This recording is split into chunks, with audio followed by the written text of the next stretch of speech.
नमस्कार दोस्तों, simplicity of law channel में आपका स्वागत है। जैसा कि आप लोगों को पता होगा, राजस्थान जुडिशरी की वैकेंसी आ चुकी है और उसमें कुछ माइनर एक्ट हैं जिनके बारे में हम अपने यूट्यूब चैनल पर सारे के सारे माइनर एक्ट के बारे में हम प्रोविज़न्स को उसके क्या हैं, उसमें सारे इंपॉर्टेंट चीज़ क्या क्या हैं और पेपर के लिए क्या क्या इंपॉर्टेंट हो सकता है, उन सब के बारे में नोट्स पर ही वीडियो हम डालेंगे। तो ये साथ में यूपी में भी यूपी जुडिशरी के पेपर में भी ये आता है, indecent representation of women act 1986। ये एक्ट आज हम लोग देखेंगे।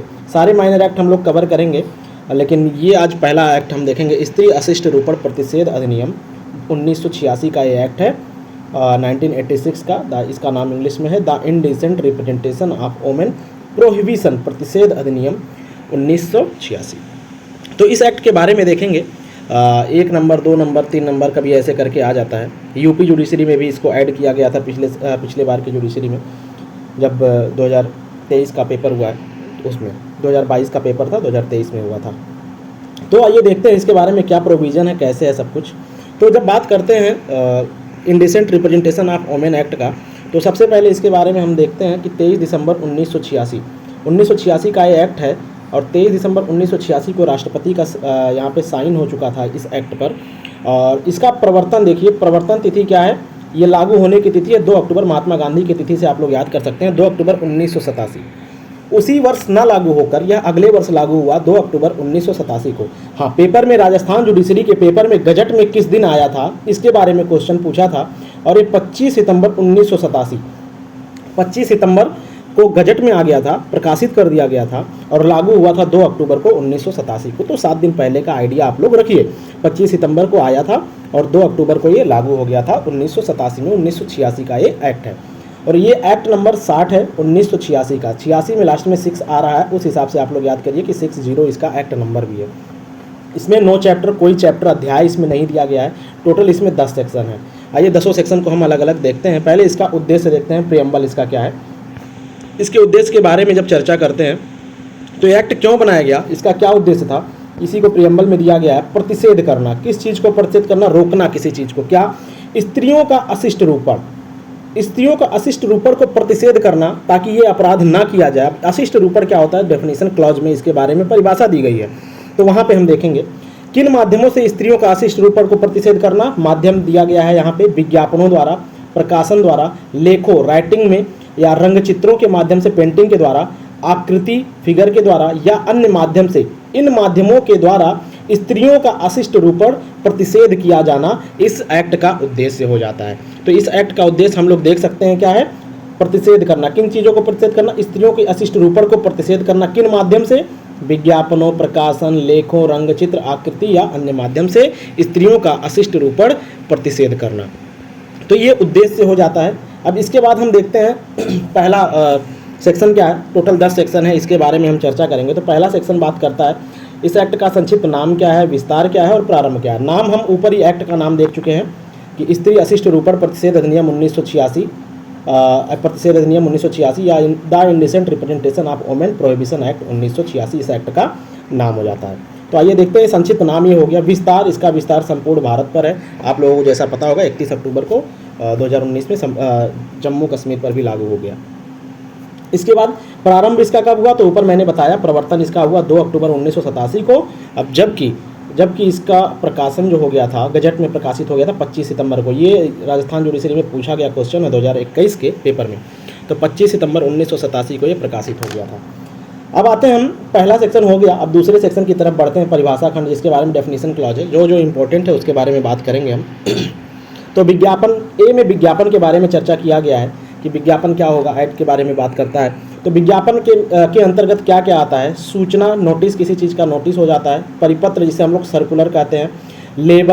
लेबल जो चिपकाया जाता है किसी भी चीज़ पर, रैपर या अन्य दस्तावेज, या दृश्य रूपण। दृश्य रूपण किन किन माध्यमों से होता है, प्रकाश के द्वारा, ध्वनि के द्वारा, धुआं के द्वारा, गैस के द्वारा।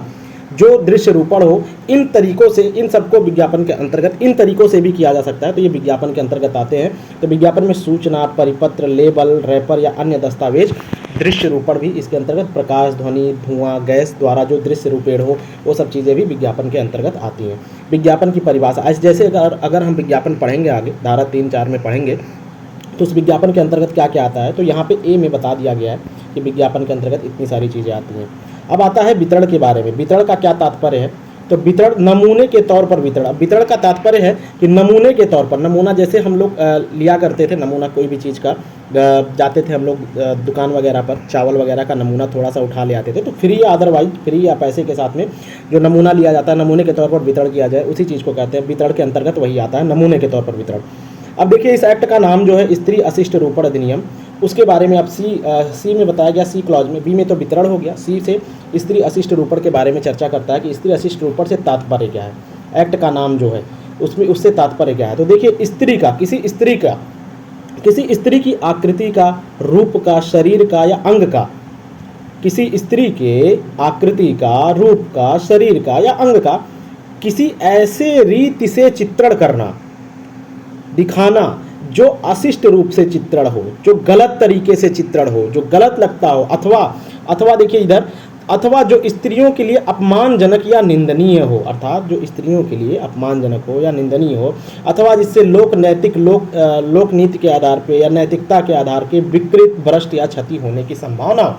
अर्थात सिंपल सा चीज़ है, जो महिलाओं के लिए अपमानजनक हो, निंदनीय हो, लोक नैतिकता के आधार पर या नैतिक आधार पर उसके शिष्ट को, उसको विकृत करता हो, भ्रष्ट करता हो, क्षति करता हो, संभावना हो, ऐसे चीज़ करने से विकृत हो सकता है, भ्रष्ट या क्षति हो सकता है, अपमानजनक हो सकता है, उसके लिए निंदनीय हो सकता है।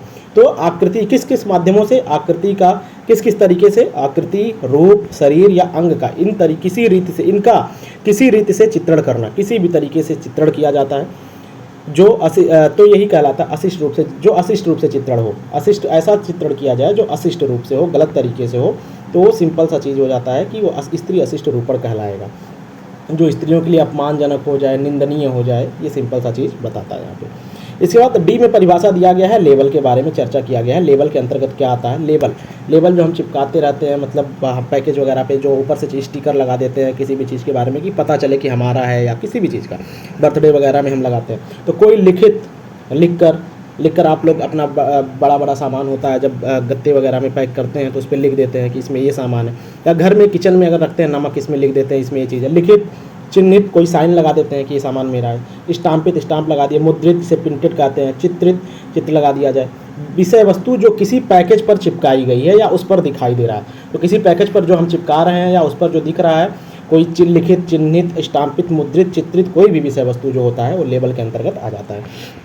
तो ये हो गया, डी में लेबल के बारे में हो गया। तो ए में सिंपल सा चीज़ दिया गया है विज्ञापन के बारे में, बी में वितरण, सी में स्त्री अशिष्ट रूपण के बारे में चर्चा, और डी में लेबल के बारे में चर्चा।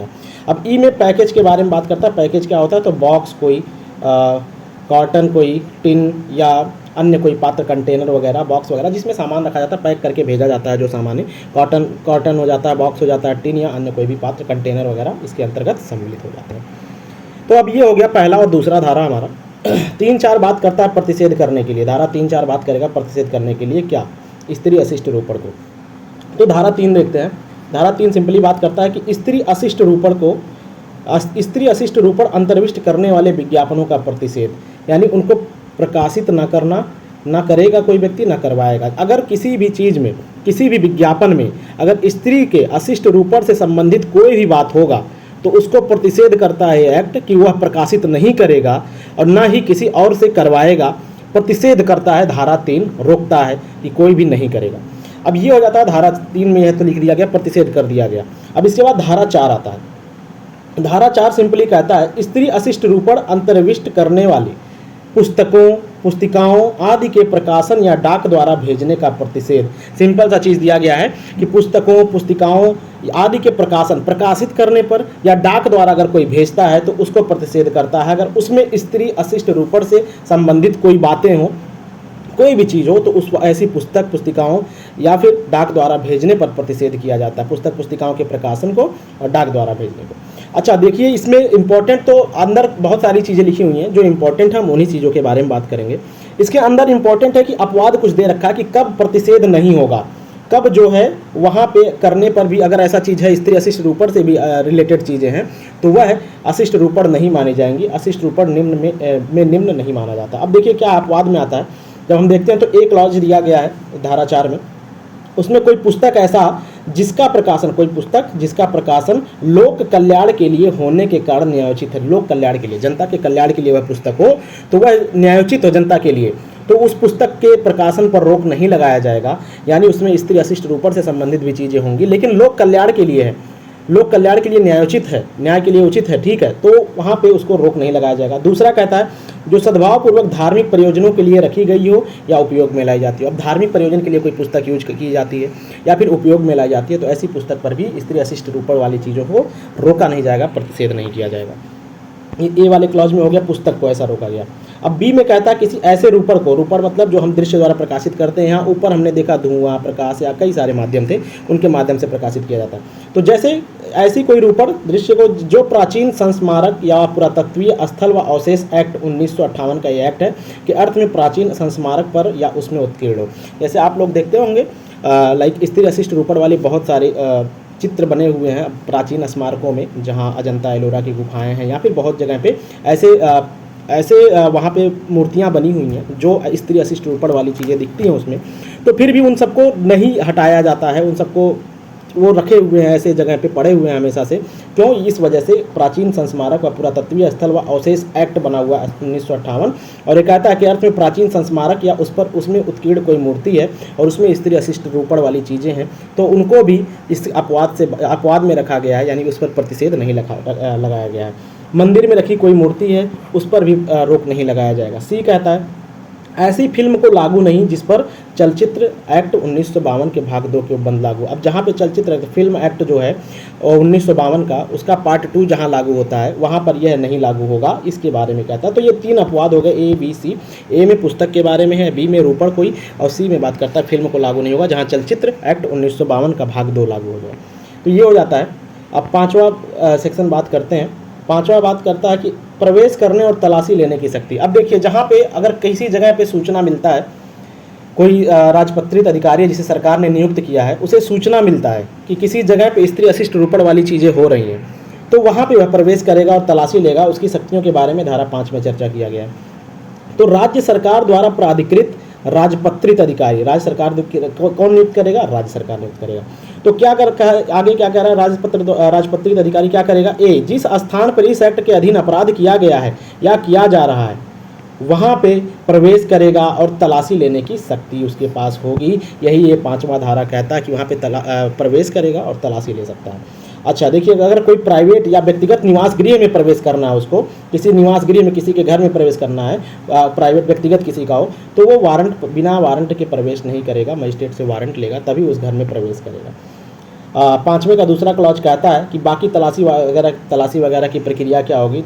CRPC का 94 जो धारा है उसके अनुसार होगी। 94 यहाँ लागू होती है CRPC की।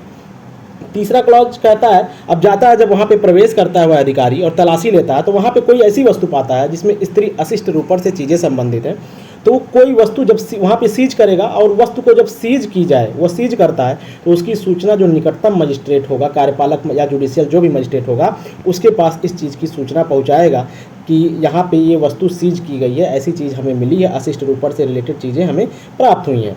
तो ये हो जाता है धारा 5। तो धारा 5 तक एक बार हम लोग देख लेते हैं। धारा 1 में हमारा दिया गया है संक्षिप्त नाम, विस्तार, प्रारंभ के बारे में चर्चा किया गया है। धारा 2 में परिभाषाएं दी गई हैं। ए में विज्ञापन, बी में वितरण, सी में स्त्री अशिष्ट रूपण, डी में लेबल, ई में पैकेज दिया गया। धारा 3 प्रतिषेध करता है कि विज्ञापन नहीं किया जाएगा, स्त्री अशिष्ट रूपण से संबंधित वाली चीज़ों का विज्ञापन का प्रतिषेध करता है, प्रकाशित न किया जाएगा न करवाएगा कोई व्यक्ति। धारा 4 में पुस्तक पुस्तिकाओं और डाक द्वारा भेजने पर प्रतिषेध किया जाता है, और उसमें अपवाद दिया गया कि कब कब प्रतिषेध नहीं किया जाएगा। पुस्तक को जब लोक कल्याण के लिए न्यायोचित हो, सद्भावनापूर्वक धार्मिक प्रयोजन के लिए हो, तब पुस्तक को प्रतिषेध नहीं किया जाएगा। बी में कहता है ऐसे रूपण को जो प्राचीन संस्मारक अधिनियम 1958 लागू होता है, उसमें अगर कोई प्राचीन संस्मारक है या उसमें कोई उत्कीर्ण मूर्ति है, तो उस पर नहीं लागू होगा, वहाँ पे स्त्री अशिष्ट रूपण ये एक्ट नहीं लागू होगा। सी बात करता है ऐसे उसी में दूसरे में मंदिर में रखी कोई मूर्ति है तो उस पर प्रतिषेध नहीं करता है। सी बात करता है ऐसी फिल्म को लागू नहीं जहाँ पे चलचित्र एक्ट 1952 के भाग 2 के उपबंध लागू हो। धारा 5 में प्रवेश करने और तलाशी लेने की शक्ति है। प्राइवेट घर में किसी का निवास गृह हो तो वहाँ पर बिना वारंट के गिरफ्तारी नहीं प्रवेश नहीं करेगा। इसमें CRPC की धारा 94 लागू होती है। और इसके बाद जब कोई वस्तु सीज की जाती है तो उसका सूचना निकटतम मजिस्ट्रेट, जो भी कार्यपालक मजिस्ट्रेट हो चाहे जुडिशियल मजिस्ट्रेट हो, उसको सूचना दी जाएगी। अब इसके बाद धारा 6 जब बात करते हैं हम, तो धारा 6 के अंतर्गत आता है कि अब कोई व्यक्ति पता चलता है कि मतलब पता चलता है जांच वगैरह तलाशी वगैरह करने के बाद पता चलता है कि किसी व्यक्ति ने यह अपराध किया है, धारा 3 और 4 का उल्लंघन किया। धारा 6 बताता है कि उसको दंड क्या दिया जाएगा। धारा 3 और 4 का उल्लंघन होता है तो वहाँ पे दंड दिया गया है कि कितना दंड किसी व्यक्ति को दिया जाएगा, इसके बारे में चर्चा करता है। तो इसमें दंड क्या दिया जाएगा, धारा 3 और 4 का उल्लंघन किया जाए, कोई प्रकाशन कर दे कोई व्यक्ति या फिर पुस्तक वगैरह या डाक द्वारा भेजता है तो उसको क्या दंड दिया जाएगा। तो 2 वर्ष का कारावास, 2 वर्ष तक का कारावास प्लस 2,000 रुपये तक का जुर्माना उसके ऊपर लगाया जा सकता है। ये पहली बार करने पे दंड है। और फिर से अगर कोई व्यक्ति करता है तो कम से कम 6 महीने की कारावास और अधिकतम 5 वर्ष, 6 महीने से 5 वर्ष के बीच तक का कोई भी कारावास दिया जा सकता है और प्लस 10,000 से 1 लाख रुपए के बीच का जुर्माना लगाया जा सकता है। प्लस में है यानी कि दोनों लगाया जाएगा साथ में। तो ऊपर 2 वर्ष का कारावास मैक्सिमम या प्लस 2,000 रुपये तक का जुर्माना दोनों साथ में रहेगा। और यहाँ पे जबकि यहाँ पे मिनिमम और मैक्सिमम दोनों दे दिया गया। कम से कम अगर फिर से किया जाता है, कोई व्यक्ति वही अपराध दोहराता है तो 6 महीने कम से कम, अधिकतम 5 वर्ष तक का कारावास और 10,000 रुपये कम से कम 1 लाख रुपये तक का जुर्माना दोनों साथ में दिया जाएगा। इसके बाद 7वां आता है कि कोई कंपनी द्वारा अगर सेम अपराध किया जाता है तो कंपनी का जो भार साधक होता है और जो कंपनी है, पूरी कंपनी, वो दोनों लाइबल हो जाते हैं। कंपनी का इंचार्ज जो है और वो कंपनी दोनों लाइबल हो जाते हैं, दोनों दोषी हो जाते हैं। धारा 7 बताता है। परंतु दोषी कब नहीं होगा, जब साबित कर दे कि उसे अपराध की जानकारी नहीं थी कि ऐसा अपराध उसके कंपनी के द्वारा हो रहा है या कंपनी में हो रहा है और अपराध निवारण करने के लिए सभी सम्यक तत्परता बरता हो, उसने सभी तत्परता उसने बरता हो, सद्भावनापूर्वक कार्य कर रहा हो, सब कुछ सावधानी से किया हो, फिर भी गलती से हो गया हो, अगर यह साबित कर दे तो फिर उसे दोषी नहीं माना जाएगा। धारा 7 कंपनी द्वारा अपराध के बारे में बात करता है। स्पष्टीकरण में कंपनी के अंतर्गत कौन आता है, निगमित निकाय जो है, फर्म व्यक्तियों का अन्य संगम आ जाता है इसके अंतर्गत। बी में कहता है कि फर्म का निदेशक कौन, उस फर्म का जो भागीदार होगा उस फर्म का निदेशक कहलाएगा। धारा 8 में कहता है कि जो indecent representation of women act है, इसमें अपराध जो है वो संज्ञेय व जमानती होंगे। संज्ञेय अपराध होंगे और जमानती अपराध होंगे, याद रखिएगा। संज्ञेय है और फिर भी जमानती है यहाँ पे। और धारा 9 कहता है सद्भावनापूर्वक की गई कार्यवाही के लिए संरक्षण। अब राज्य सरकार या केंद्रीय सरकार के व दोनों के ऑफिसर को संरक्षण दिया जाता है इस धारा में कि अगर उनके द्वारा सद्भावनापूर्वक कोई कार्यवाही की जाती है, भले ही वो गलत निकलती है लेकिन बाद में, तो उनके ऊपर कोई भी सूट, प्रोसिक्यूशन, अभियोजन या अन्य कार्यवाही से संरक्षण उन्हें दिया गया कि उनके ऊपर कोई कार्यवाही नहीं की जाएगी। इसके बाद धारा 10 हमारा आता है नियम बनाने की शक्ति। तो नियम बनाने की शक्ति केंद्रीय सरकार को है। नियम राजपत्र में अधिसूचना द्वारा कोई जारी किया जा सकता है और इसको जो नियम बनाया जाएगा उसको संसद के समक्ष 30 दिन के लिए रखा जाएगा संसद के समक्ष, उसके बाद ही ये नियम को मंजूरी दिया जाएगा। तो सिंपल सा चीज़ ये हमारा हो गया the indecent representation of women act 1986। और इसके बाद हम बाकी एक्ट, सारे के सारे एक्ट इस अप्रैल में ख़त्म कर देंगे। आप लोग साथ बने रहिए और अच्छे से आरजेएस का तैयारी कीजिए। हम माइनर एक्ट सब कुछ आपको पढ़ा देंगे, साथ में कॉन्स्टिट्यूशन वगैरह का भी कुछ चीज़ों के बारे में चर्चा करेंगे, नोट्स देंगे आप लोगों को। और जैसा आप लोगों को अच्छा लगे हमारे टेलीग्राम चैनल को ज्वाइन कीजिए। और ठीक है, मिलते हैं। PDF आपको ज़रूरत होगी तो फिर बताइएगा, आपको PDF भी प्रोवाइड किया जाएगा। जैसा होगा बताइएगा। आप लोग ग्रुप में ज्वाइन कीजिए टेलीग्राम पे, जुडिशरी एंड LLB नोट्स इन हिंदी करके मेरा ग्रुप है, उस पर ज्वाइन कीजिए। और जल्दी मिलते हैं अगले एक्ट के साथ में। धन्यवाद दोस्तों, आज के लिए बस इतना ही। आरजेएस की प्रिपरेशन अच्छे से कीजिए। 16 जून का एग्ज़ाम संभावित तिथि है, उम्मीद है कि चेंज होगा थोड़ा डेट। फिर मिलते हैं जल्दी अगले क्लास में। धन्यवाद।